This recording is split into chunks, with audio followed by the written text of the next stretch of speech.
Share on Pinterest. Ever spaced out over a long, difficult book and realize you haven't read a single word in 10 minutes? Or started thinking about lunch when an overenthusiastic coworker goes on a little too long in a meeting? Nearly everyone zones out from time to time. It might happen more frequently when you feel bored or stressed, or when you'd rather be doing something else. It's also pretty common to experience prolonged spaciness or brain fog if you're dealing with grief, a painful breakup, or other difficult life circumstances. In these cases, zoning out can serve as a coping tactic of sorts, which isn't necessarily a bad thing. Zoning out is considered a form of dissociation, but it typically falls at the mild end of the spectrum. What causes it?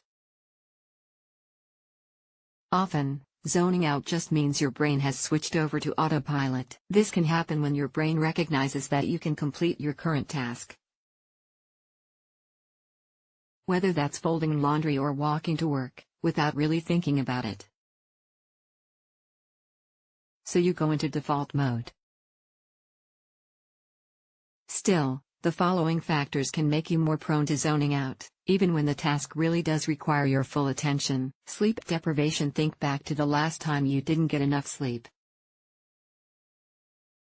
During the day, you might have felt foggy, easily distracted, or just vaguely off.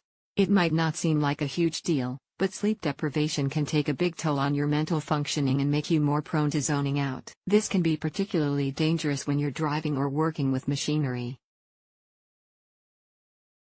Information overload. If you've ever had to handle a lot of new, important information at once, say, when starting a new job, you might have felt a little dazed and unsure of where to begin. Maybe your mind immediately began to wander when you tried to concentrate on absorbing the information. This is where zoning out can actually come in handy. You may feel spaced out, but your brain can continue processing in the background. A similar process might also happen during high-focus activities, like a precise dance routine. Your feet know the steps, but if you think about what you're doing too hard, you might make a mistake. So, your brain kicks into autopilot, and before you know it, you've completed the routine perfectly. Overwhelm, stress, and trauma. In addition to information overload, general life overload can also leave you feeling off your game. You might feel like you're just going through the motions of daily life, but not really thinking about what you're doing. Eventually, you emerge from this fog with little recollection of how much time has actually passed or how you got through it. This is often a coping tactic that helps you keep stress and overwhelm at a distance until you feel equipped to deal with them. If you've gone through any kind of trauma, this tendency to zone out might border on more severe dissociation. In the face of extreme stress, some people respond by shutting down, or completely detaching. Shutdown dissociation can affect function trusted source in the central nervous system, which can lead to a more total absence of presence. In other words, you may temporarily lose trusted source understanding of who you are, the ability to manage your emotions, control over bodily movements. Dissociation can also involve memory loss or gaps, so you may not even remember what happened. Is it a bad thing?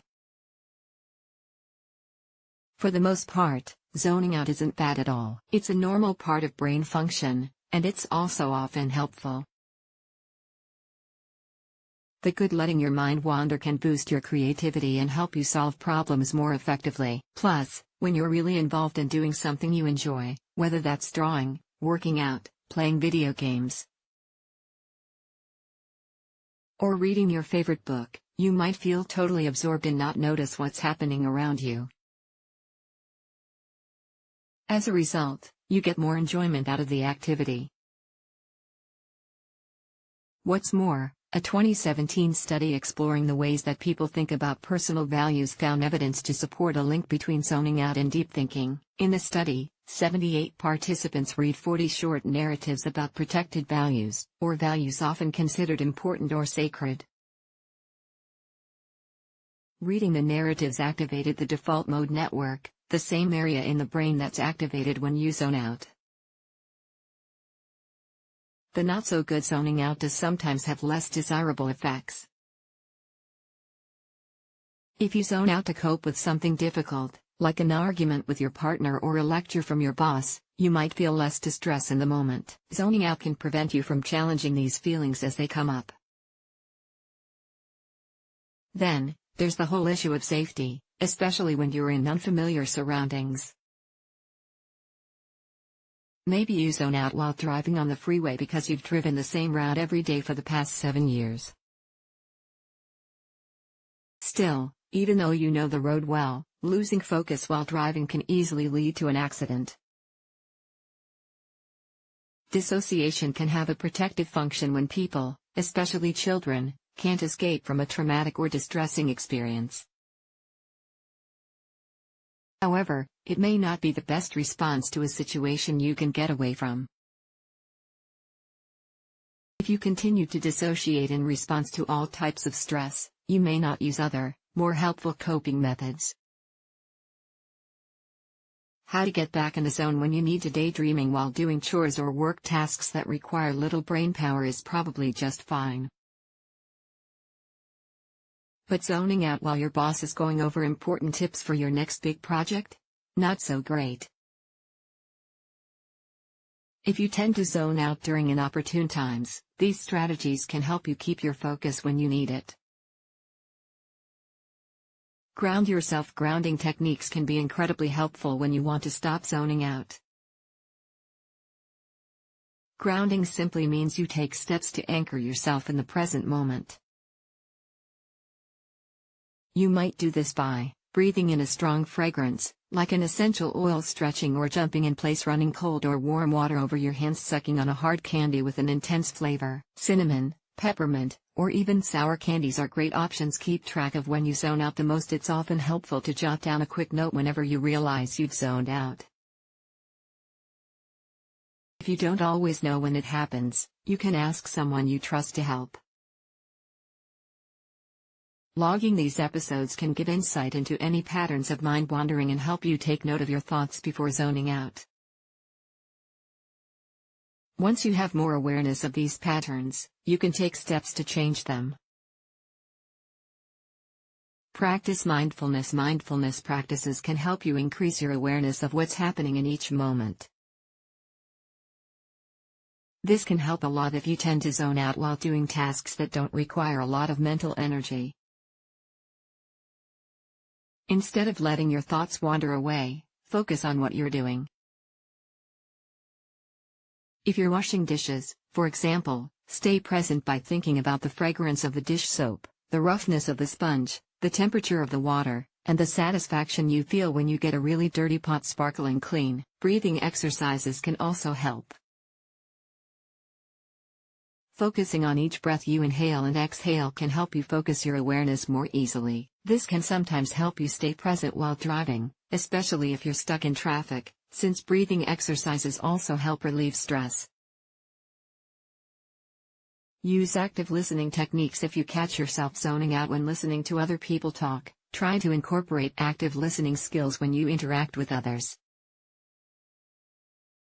These include nodding and using other nonverbal cues to show your engagement, summarizing or restating what they say to show your understanding, asking clarifying questions if you feel confused or uncertain. Practice self-care. Good self-care techniques can help you manage stress and overwhelm more easily, which can make zoning out less likely. Self-care can include basic health and wellness practices, like eating nutritious meals, getting enough sleep, making time for exercise. It can also include things like spending time with loved ones, making time for hobbies and other activities you enjoy, connecting and communicating with romantic partners about challenges or things affecting you both. It's important to take care of yourself at work, too, especially if you have a demanding or stressful job. Short, frequent breaks to stretch, rest, and have an energizing snack can increase your productivity and concentration. When to get help. Generally speaking, you don't need to worry about zoning out occasionally, especially if it happens mostly when you're engrossed in a task and it doesn't seem to have any negative effects on your daily life. But frequent daydreaming, mind wandering, or brain fog can sometimes be symptoms of other issues, including ADHD and depression. It's important to talk to a healthcare professional if your zoning out is accompanied by other symptoms, including difficulty concentrating or managing time, restlessness or irritability, trouble regulating your mood or emotions, persistent low mood, thoughts of suicide or self-harm. Since dissociation can be serious, it's always wise to talk to a therapist if you zone out regularly or believe you're experiencing dissociative episodes. Some signs of dissociation include zoning out during stressful situations, complete detachment from what's happening, not realizing when you zone out past traumatic events, especially ones you haven't yet addressed. Therapists offer judgment-free guidance and support as they help you explore possible causes of zoning out and develop helpful coping techniques. Children experiencing a mild type of seizure known as absence seizures may also appear to zone out. If your child appears to be daydreaming but doesn't respond when you try to get their attention, it's a good idea to see their pediatrician. The bottom line: getting in the zone while enjoying a good run and realizing you'd lost track of the last few minutes probably isn't something you need to worry about. On the other hand, if you tend to zone out all the time and don't seem to be able to stop it, it may be time to talk to a therapist.